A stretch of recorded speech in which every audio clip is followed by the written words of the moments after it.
Go to TAPgiles.com to learn dreams, engage my services, and support the channel. Show you one last thing how to do those like in Trip's Voyage with the anchor. It has like a cool animation with the character holding the anchor and whatever, so I'll show you a bit of how you can do that. So I've made this anchor, or I found this anchor on the Dreamverse and added some stuff to it, like a tag down here, anchor pickup, for triggering picking it up. And I've got this like fake little dude over here, and he's animated over here with a camera as well. So he kind of animates like that. Ooh, bing. And if I look at that in play mode, it's got the camera as well. So that when we go over to it, it's got this awesome animation we cut to. But we also want our player to follow this fake guy. So if we scope in here, I've given it a tag. So let's call that cutscene tag, maybe? Cutscene position. And on here we'll have a teleporter. So teleporter, looking for cutscene position. I'm using up and down on the D-pad to cycle through the tag names. And we want that to be at the feet, because that's where we put it on our fake dude. And then we'll have match target orientation. And now when we play time, the puppet is animating along with it. And try that out over here. Yay! And he'll be like animated to present the anchor, maybe. Cool. And then stay for like a second, maybe. So I'll just have these keyframes working for an extra second. And then the whole thing will stop. And we should just fall to the ground. Ding! And then we fall to the ground. And we can't run around because we actually want this tag to not be on unless we're animating it. So we'll wire this switch into here as well, and that's in the camera as well to kind of lock it in and make sure it doesn't turn off because we can't see the player or something. So let's try that.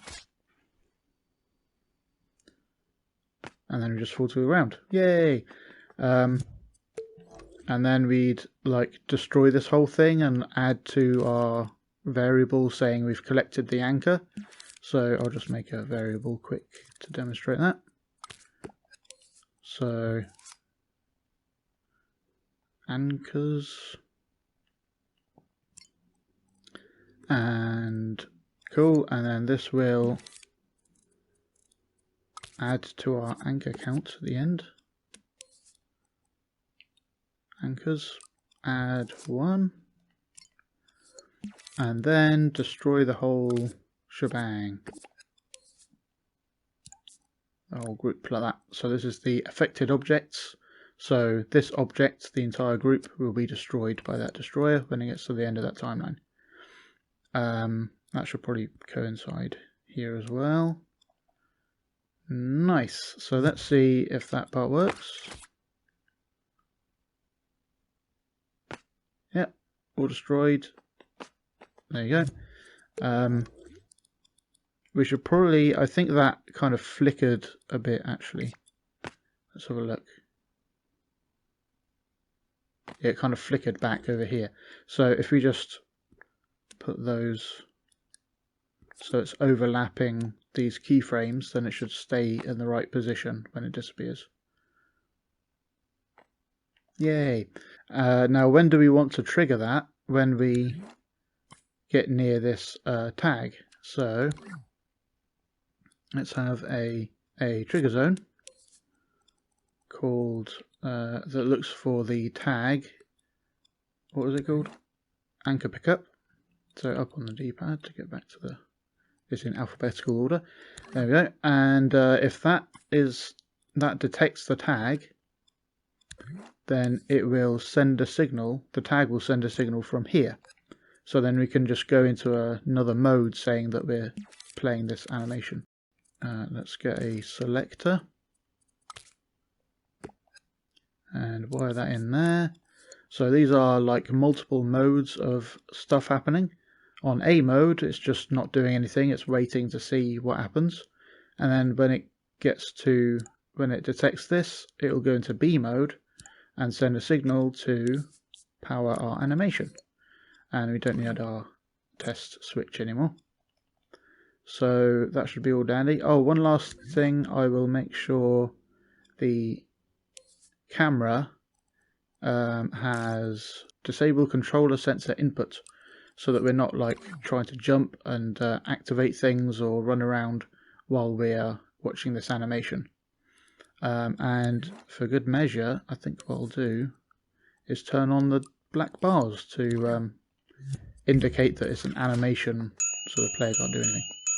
So let me go over here. Whoa. Bing. So that's cool. And oh, we should probably show how many anchors we have. Yeah, I'll just put it over there. So after our animation plays, it will say we've got 1 anchor. Yay! And then we can animate our character over here as well. And what I'll do is I'll animate it in this timeline and turn on the timeline with a switch again.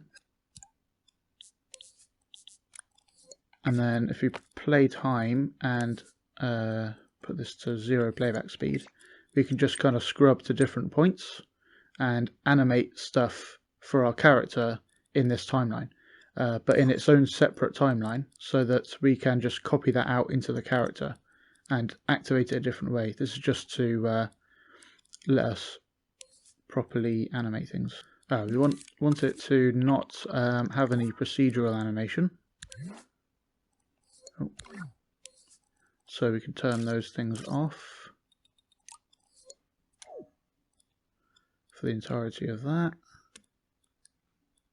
First let's do some like Superman pose or something.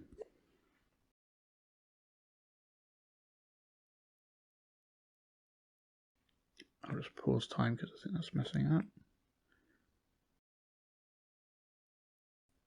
Okay, and then over here, play time to get it to the right point again.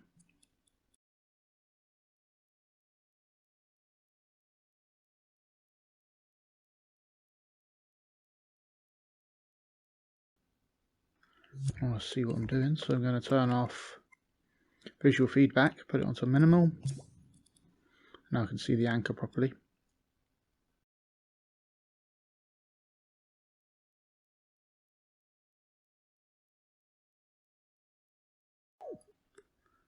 And then right at this point,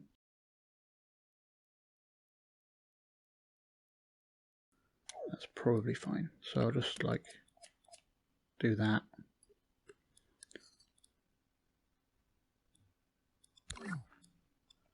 And see how that looks. That's not playing, we need to do 100% playback speed.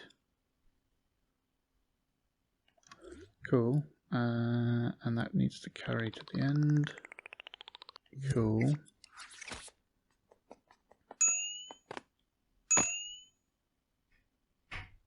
Ding. And then I put that into here. So when this detects that and triggers this animation, it will also trigger its own animation. So just for its own poses. Like that. And that'll be in once mode. And we don't want this to accidentally re-trigger itself. So I'll have another keyframe turning off its trigger zone, so that it won't accidentally restart its animation halfway through. And let's see how that looks. Oh. Yay. And then we're back to running around as normal. And finally we need to actually make that thing invisible. This monstrosity. So the whole thing is on, and I can make the painting off. So the tag still works, but we can't see the painting around it. Whee! It worked, kind of. So that's how you can kind of make a hero moment cutscene for collecting a special thing. Ta-da! Thanks for watching. I hope you learned something interesting. Go to patreon.com/TAPgiles to learn something new every day.